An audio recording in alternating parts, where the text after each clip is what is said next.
White হাউসের নতুন এক নিরাপত্তা সুবিধা সম্পন্ন বলরুম নির্মাণের পক্ষে জোরালো অবস্থান জানিয়েছেন মার্কিন প্রেসিডেন্ট ডোনাল্ড ট্রাম্প।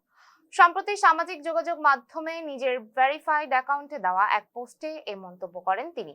পোস্টে ট্রাম্প বলেন, সাম্প্রতিক একটি ঘটনার প্রেক্ষিতে বোঝা গেছে হোয়াইট হাউসে একটি বড়, নিরাপদ এবং সুরক্ষিত বলরুম নির্মাণ কতটা জরুরি।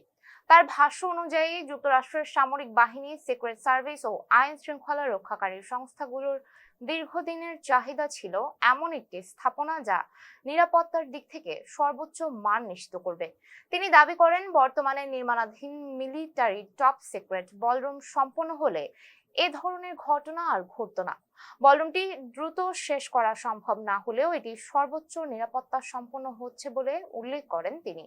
একই সাথে তিনি বলেন, এটি হোয়াইট হাউসের ভেতরে এমন ভাবে নির্মাণ করা হচ্ছে যেখানে বাইরের অননুমোদিত প্রবেশের ঝুঁকি কম থাকবে। প্রেসিডেন্ট ট্রাম্প আরো বলেন, এই প্রকল্প নির্ধারিত বাজেটের মধ্যে রয়েছে এবং নির্ধারিত সময়ের আগেই শেষ হওয়ার পথে।